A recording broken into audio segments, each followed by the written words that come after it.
शिक्षकांकडून कळालं आहे. आपल्यासोबत काही शिक्षक आहेत. काय सांगाल तुम्ही की हे आंदोलन कशासाठी, काय मागण्या आहेत?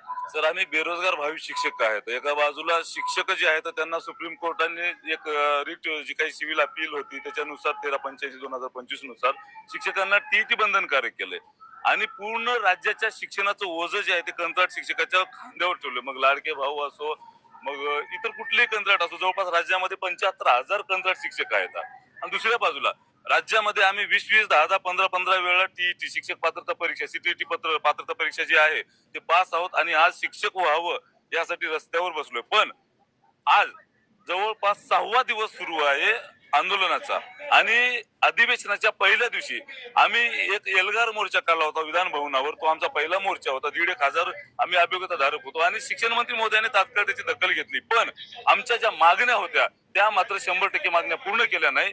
एक प्रामुख्याने जी महत्वाची मागणी होती जे की कमी पटाच्या शाळा या जिल्हा परिषदेच्या राज्यामध्ये बंद करतायत नवीन संच मान्यता धोरणानुसार आणि तत्कालीन शिक्षण मंत्री जे होते त्याच पक्षाचे होते ज्यांचे नवीन शिक्षण मंत्री आल्यावर जवळजवळ 4-5 निर्णय जे आहेत ते रद्द बाहेर केलेले आहेत. दादासाहेब भुसे यांनी, केसरकर साहेबांनी काढलेले निर्णय हे नवीन संच मान्यता धोरण होता. सोबतच कंत्राट शिक्षक भरती आणि सोबतच समूह शाळा योजना ज्याच्यामध्ये कमी पटाच्या शाळा एकत्र क्लस्टर केले जाते, त्याला गोंडस नाव दिलं जाते आणि तिथले विद्यार्थी जे आहेत संवैधानिक जो काही मूलभूत अधिकार आहे शिक्षणाचा तो त्या ठिकाणी पायमल्ली केली जाते. आरटीआय ची पायमल्ली केली जाते आणि विद्यार्थ्याचं शिक्षण जे आहे त्या ठिकाणी नष्ट केलं जाते. असं जे धोरण आहे ते असंवैधानिक सरकार असंवैधानिकरित्या त्या ठिकाणी काम करते आणि जिल्हा परिषदेच्या शाळा बंद करते. काटकसरीचं धोरण म्हणून 2,000 कोटी नसल्या कारणाने त्या शाळा बंद करते. मात्र या मंत्र्यांचे लाखो करोडो रुपयाचे घोटाळे आहेत त्या ठिकाणी मात्र काटकसरीचं धोरण करताना दिसत नाही. अगदी अगदी तुमचं हे म्हणणं कळलंय की सरकार कुठेतरी करतं. आपल्या सोबत महिला शिक्षक आहेत.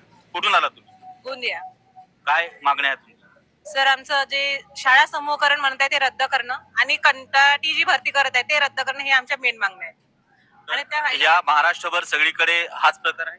हो सर, कारण टीईटी कंपल्सरी करत असताना आमच्यासारखे टीईटी आणि टेट देणारे कितीतरी अभियोग्यता धारक आहेत, पण त्यांना वाव न देता हे लोक जे 12वी 10वी आहेत त्या लोकांना वाव देत आहेत आणि त्या प्रशिक्षणार्थी जे आहेत त्यांना शाळेमध्ये शिकण्यासाठी पाठवतात. ते मुलं काय घडवतील सर? आपल्यासोबत काही आणखी महिला शिक्षक आहेत. कुठून आलात आपण? सर भंडारामधून आले. अच्छा, काय वाटतं तुम्हाला आताचं जे सरकार आहे, आताचं सरकारचं धोरण आहे, काय सांग? सर कंत्राटीकरण केल्यामुळे दर्जेदार शिक्षण विद्यार्थ्यांना मिळत नाही आणि आम्ही एमएससी बीएड डीएड वगैरे केले आहोत. सगळे पात्रता आम्ही परीक्षा पास केल्या आहोत तरी आम्हाला इथे बसावं लागत आहे सर. किती वर्षापासून तुम्ही शिक्षक आहात? सर आम्ही शिक्षक नाही, भावी शिक्षक आहोत. अच्छा, ओके. तर तुमचं एक मागणी आहे की कंत्राटी पद्धत बंद करा. आणि समूह